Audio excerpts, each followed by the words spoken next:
शरद पवार यांच्या राष्ट्रवादी काँग्रेसच्या वतीने आज नाशिकमध्ये भव्य मोर्चा काढला जातोय आणि या मोर्चात सहभागी होण्यासाठी कराळे सर हे नाशिकमध्ये दाखल झालेले आहेत। सर, मोर्चात आज आपण एक आगळा वेगळा परिधान केलेला आहे वेश, या ठिकाणी सगळ्या भाज्यांची माळ जी आहे ती आपण घातलेली आहे, नेमकं काय कारण?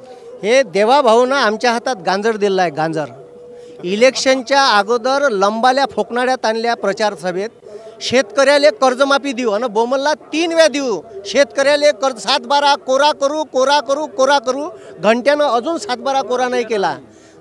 म्हणलं म्हणजे शेतकऱ्याचं मतदान घ्यायचं इलेक्शनले आणि त्याले सर्रास नाडवलं। बरोबर इलेक्शनच्या 2 वर्ष अगोदर 1 रुपयात विमा दिला आणि आता जसं इलेक्शन झालं उल्लू सरळ झाला त्याचा, तर लगेच शेतकऱ्याचा 1 रुपयाचा विमा कॅन्सल केला। आता त्या विम्यात बी अशा काही तरतुदी आहे का जर ज्या शेतकऱ्यानं विमा काढला, आमच्या इकडे येलो मोजाक आला आहे सोयाबीनवर आणि सोयाबीन पूर्णच्या पूर्व पिवळं झाला। हे तर आता आम्ही नाशिककडलं सोयाबीन घेतलं, पूर्ण येलो मोजाकनं सोयाबीन खराब झाला आहे, ठीक आहे। तांबेरा नावाचा रोग आला आहे आणि त्या पीक विम्यामध्ये ठीक आहे या सोयाबीनच्या पिकानं म्हणजे व्हायरसनं झालेल्या नुकसानीची नुकसान भरपाई भेटत नाही। मग त्या शेतकऱ्यांना आत्महत्या करायची का? ज्याचं फक्त पोट या शेतीवर आहे त्या शेतकऱ्यानं करायचं का? सर, आता मागणी काय आहे एवढ्या मोठ्या संख्येनं शेतकरी आहे का? आता या मोदी सरकारनं आता ऐन कापूस निघणार, आता शीतादही होणार शेतकऱ्याची, त्याच्या घरी कापूस येणार। त्या कापसाला का केलं तर 11% आयात शुल्क होता, ह्या मोदीनं 0 केला। म्हणजे ऐन शेतकऱ्याचं सोयाबीन निघायच्याच वेळेस, कापूसनं सोयाबीन कांदा निघायच्याच वेळेस यायले आयात धोरण निर्यात धोरणाचे हे प्रकार आढळते का? तिकडं तो डोनाल्ड ट्रम्प उरावर बसला, त्यानं 50% टेरिफ लावल्यामुळे जे टेक्स्टाईल्स आहे तर टेक्स्टाईलमधून जो काही कापड निर्यात होते तो कापड निर्यातीवर आता 100 रुपयाचा जो कापड अमेरिकेत भेटायचा तो 150त भेटन, मागणी कमी होईल त्याची आणि कापसाचे भाव म्हणजे कापसाची डबल नट्टी पिचकली।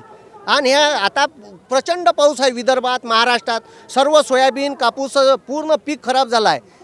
याच्यासाठी ओला दुष्काळ जाहीर करावा, शेतकऱ्याची कर्जमाफी करावी ज्या फोकनाड्यात आणल्या, आणि शेतकऱ्याला 1 रुपयात विमा, तुम्ही जे आमचं मतदान घेतलं 1 रुपयात विमा देऊन, ठीक आहे, एक तर ते मतदान वापस द्या, तुम्ही पाय उतारवा, नाही तर या शेतकऱ्याला हे द्या। मुख्यमंत्री जर तुम्हाला आता बघत असतील तर तुमचं मुख्यमंत्र्यांना काय सांगणं आहे? मुख्यमंत्र्याला आहे का ठीक आहे, बोले तैसी चाले त्याची वंदावी पाऊले, ठीक आहे। जर तुम्ही ठीक आहे खरं बोलत नसन तर इलेक्शनच्या अगोदर जे तुम्ही 7-12 3 वेळा कोरा करू म्हणलं, 1च वेळा करा, ठीक आहे। आणि आमच्या मालाला भाव द्या, तुमच्या डाट्यात कटोरं घेऊन भीक मागायला येणार नाही, एवढंच कास्तकार म्हणते।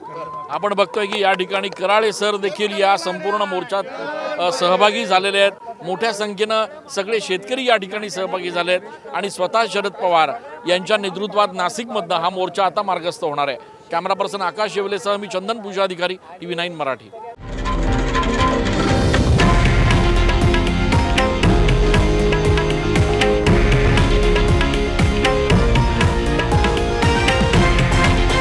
हे आहे देशातील नंबर 1 न्यूज नेटवर्क आणि आपण पाहत आहात TV9 मराठी, एकमेव।